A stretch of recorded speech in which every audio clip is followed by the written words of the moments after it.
Assalamualaikum warahmatullahi wabarakatuh.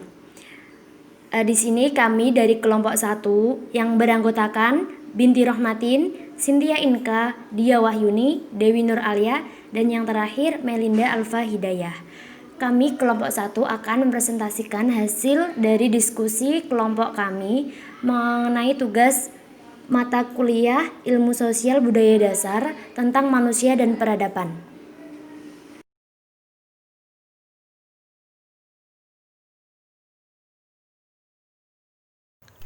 Hakikat peradaban.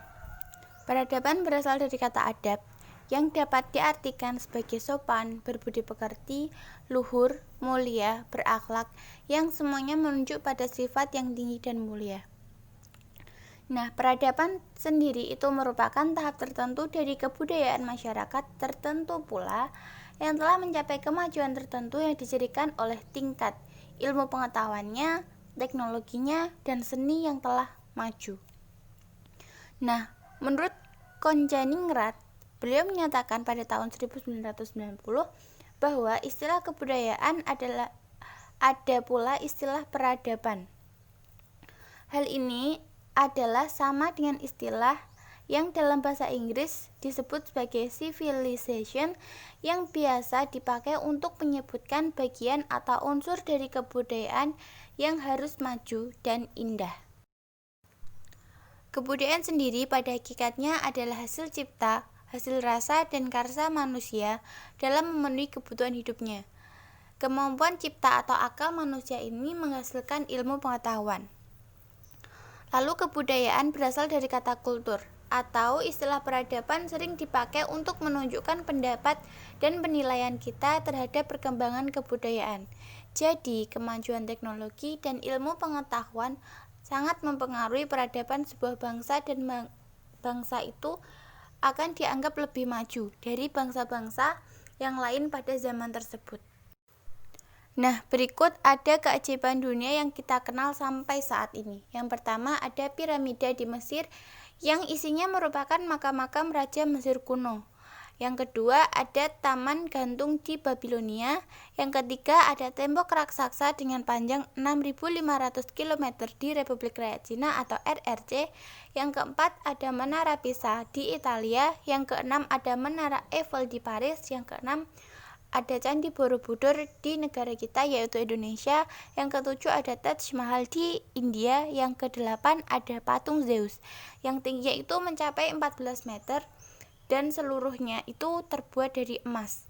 Yang kesembilan, ada kuil Artemis, merupakan kuil yang terbesar. Kuil itu ada di Yunani.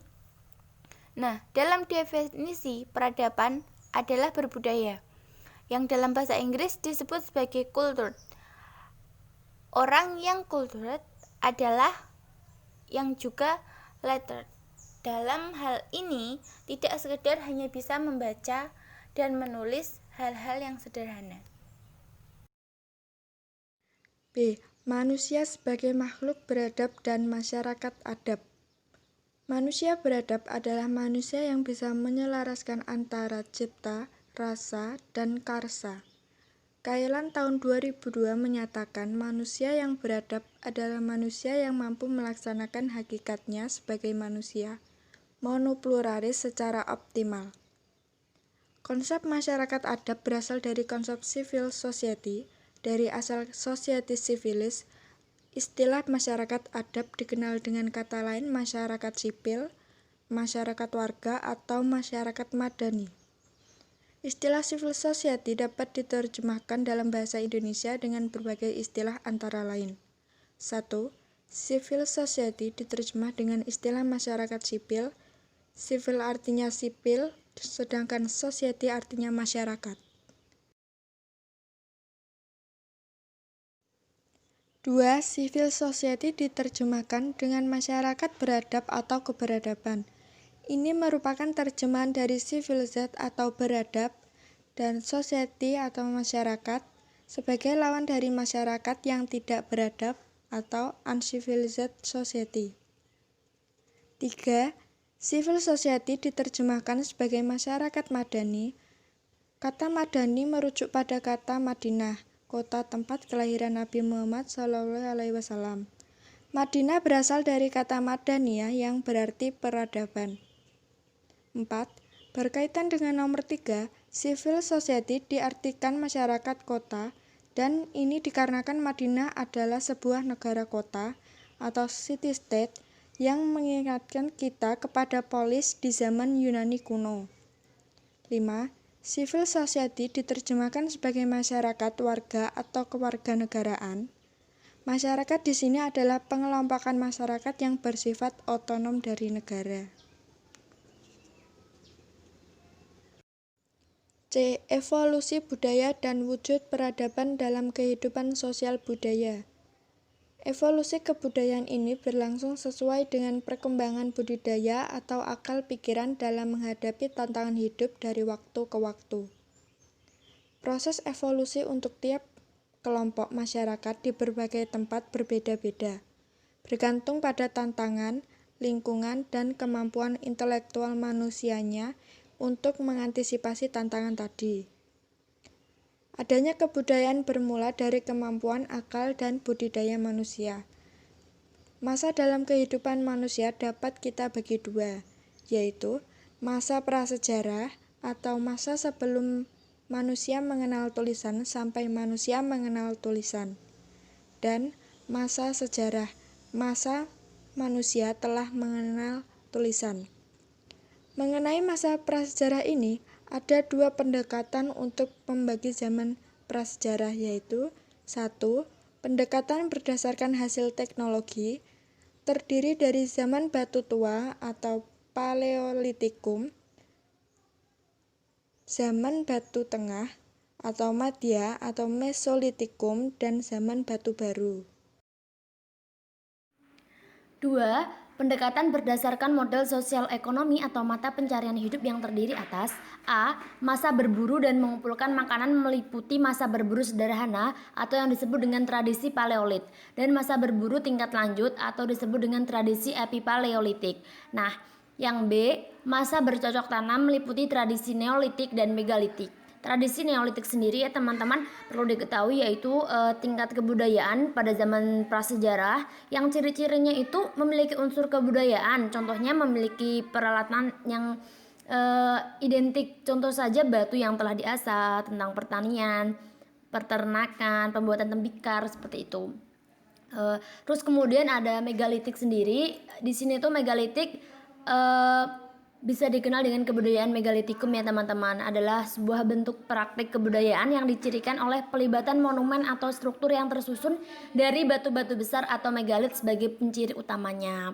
Nah, yang kemudian yang C, ada masa kemahiran teknik atau perundingan meliputi tradisi semi tuang perungu dan tradisi semi tuang besi. Pendapat lain membagi periode peradaban manusia ke dalam 4 barisan, ke dalam 4 bagian, yaitu Pra-Paleolitik, Paleolitik, Neolitik. Dan era perunggu manusia tidak lagi sekedar homo yang bahwa menginginkan makanan manusia berkembang dari homo menjadi human karena kebudayaan dan peradaban yang diciptakan.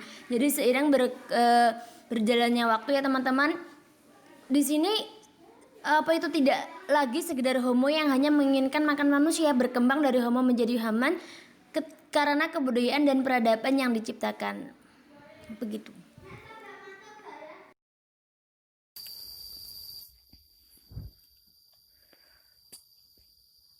Untuk sejarah kebudayaan di Indonesia, Insinyur Soekarno membagi menjadi 4 masa, yaitu yang pertama zaman prasejarah.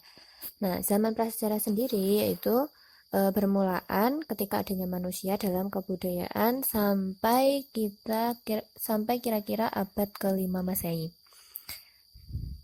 Zaman kedua yaitu zaman purba, yaitu datangnya pengaruh India pada abad pertama Masehi sampai dengan runtuhnya Majapahit sekitar tahun 1500 Masehi. Zaman ketiga yaitu zaman Madya. Ya, zaman Madya ini ketika datangnya pengaruh Islam menjelang akhir kerajaan Majapahit sampai dengan akhir abad ke-19. Nah, zaman keempat yaitu zaman baru atau modern, yaitu sejak masuknya anasir barat atau Eropa dan teknik modern kira-kira tahun 1900 sampai sekarang.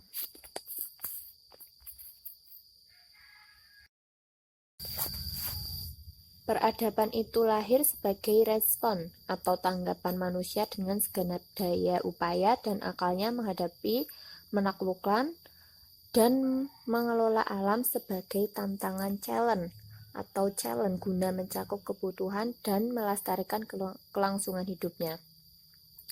Alvin Toffler menganalisis agar meningkatkan efisiensi dan pembaharuan dan peradaban masyarakat akibat majunya ilmu dan teknologi.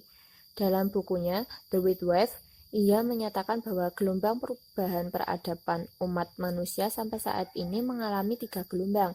Nah, gelombang pertama yaitu peradaban teknologi pertanian, yaitu mulai 800 sebelum Masehi sampai 1500 Masehi. Nah, gelombang kedua yaitu peradaban teknologi industri, mulai 1500 Masehi sampai 1970 Masehi. Gelombang yang ketiga yaitu peradaban teknologi informasi 1970 Masehi sampai sekarang. Jadi sekarang itu kita berada di gelombang ketiga yaitu peradaban teknologi informasi. Gelombang pertama atau the first wave. Kemudian ya teman-teman, di sini ada gelombang kedua. Artinya yaitu revolusi industri terutama di dunia barat yang dimulai dengan revolusi industri yaitu kira-kira tahun 1700 Masehi sampai dengan 1970 Masehi. Nah, masa ini dimulai dengan penemuan mesin uap pada tahun 1712. Kemudian gelombang ketiga merupakan revolusi informasi yang ditandai dengan kemajuan teknologi informasi yang memudahkan manusia untuk mempermudah manusia berkomunikasi dalam berbagai bidang. Gelombang ketiga terjadi dengan kemajuan teknologi dalam bidang pertama, komunikasi dan data processing, kedua, penerbangan dan angkatan laut, ketiga, energi alternatif dan energi yang dapat diperbarui, kemudian yang keempat, terjadi urbanisasi. Nah, urbanisasi sendiri ya teman-teman yaitu mengacu pada pergeseran populasi dari daerah perdesaan ke perkotaan. Seperti itu. Nah, kemudian yang pertama kita akan membahas pengaruh globalisasi. Globalisasi sendiri sebagai fenomena abad sekarang yang memberikan implikasi yang luas bagi semua bangsa dan masyarakat internasional. Pengaruh dari globalisasi sendiri terhadap ideologi dan politik adalah semakin menguatnya pengaruh ideologi liberal dalam mempolitikkan negara-negara berkembang yang ditandai dengan menguatkannya ide kebebasan dan demokrasi. Nah, pengaruh globalisasi ini teman-teman terhadap sosial budaya adalah masuknya nilai-nilai peradaban lain. Jadi ketika kita tidak menyaring atau menfilter dari globalisasi sendiri, itu akan melunturkan nilai-nilai dari budaya kita. Jadi pada abad sekarang ini globalisasi sangat merajalela. Jadi kita sebagai bangsa Indonesia harus pintar-pintar untuk menfilter apa saja yang perlu dicontoh dan tidak dicontoh dari pengaruh globalisasi sendiri. Efek globalisasi bagi manusia. Globalisasi telah memberi pengaruh besar dalam kehidupan bersama, baik pengaruh positif maupun pengaruh negatif. Adapun pengaruh positif globalisasi antara lain sebagai berikut, yaitu A. Kemajuan teknologi komunikasi dan informasi mempermudah manusia dalam berinteraksi. B. Kemajuan teknologi komunikasi dan informasi mempercepat manusia untuk berhubungan dengan manusia lain. C. Kemajuan teknologi komunikasi, informasi, dan transportasi. Adapun aspek negatif globalisasi antara lain sebagai berikut, yaitu A. Masuknya nilai budaya luar akan menghilangkan nilai-nilai tradisi suatu bangsa dan identitas suatu bangsa. B. Eksploitasi alam dan sumber daya lain akan memuncak karena kebutuhan yang makin membesar. C. Dalam bidang ekonomi, berkembang nilai-nilai konsumerisme dan individual yang menggeser nilai-nilai masyarakat. D. Terjadi dehumanisasi, yaitu derajat manusia nantinya tidak dihargai karena lebih banyak menggunakan mesin-mesin berteknologi tinggi. 3. Sikap terhadap globalisasi. Dalam menghadapi globalisasi ini, bangsa-bangsa di dunia memberi respon atau tanggapan yang dapat dikategorikan sebagai berikut. A. Sebagai bangsa menyambut positif globalisasi karena dianggap sebagai jalan keluar baru untuk perbaikan nasib umat manusia. B. Sebagai masyarakat yang kritis menolak globalisasi karena dianggap sebagai bentuk baru penjajahan atau kolonialisme melalui cara-cara baru yang bersifat transnasional di bidang politik, ekonomi, dan budaya. C. Sebagian yang lain tetap menerima globalisasi sebagai sebuah keniscayaan akibat perkembangan teknologi. Nah, teman-teman, tadi adalah penjelasan dari kelompok 1, presentasi dan penyampaiannya. Apabila ada salah dalam penyampaian materi, kami dari kelompok 1 mohon maaf yang sebesar-besarnya. Apabila ada pertanyaan, silahkan tulis di kolom komentar. Sekian teman-teman, kami dari kelompok 1 mohon undur diri. Wassalamualaikum warahmatullahi wabarakatuh.